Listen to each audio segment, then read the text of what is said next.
Can women be preachers? Phoebe was a deacon in the church. Check this out. Romans 16, 1 and 2. I commend to you our sister Phoebe, who is a deacon in the church. Welcome her in the Lord as one who is worthy of honor among God's people. Honor. So they should be honored when they're in a role of leadership, right?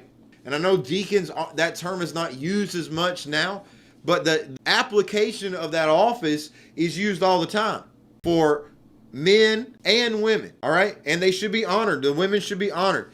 Help her in whatever she needs. So she's in this leadership type role, and he's talking to men and women to help this woman, right? For she has been helpful to many, especially to me. Here's another thing she did. She was entrusted to deliver the letter of Romans, the book of Romans, that letter to the Romans. So she had a very high role in the church. What did a deacon actually do?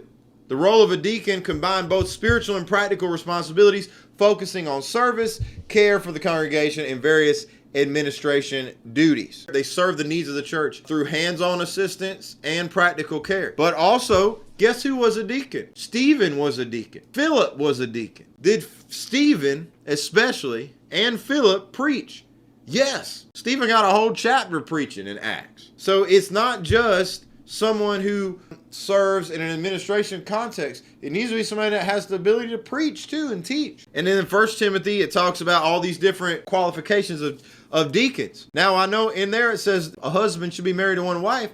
The word itself is non-gendered. And also, stay with me, Phoebe was a deacon and Phoebe was not a dude. There's also mention of women or wives there, which I said could also be female deacons, and not just, it's translated as women or wives most times, but if you look into it, it's a different word. It's not the word for women or not the word for wives. The original Greek, which would suggest more of a deaconess or a female deacon.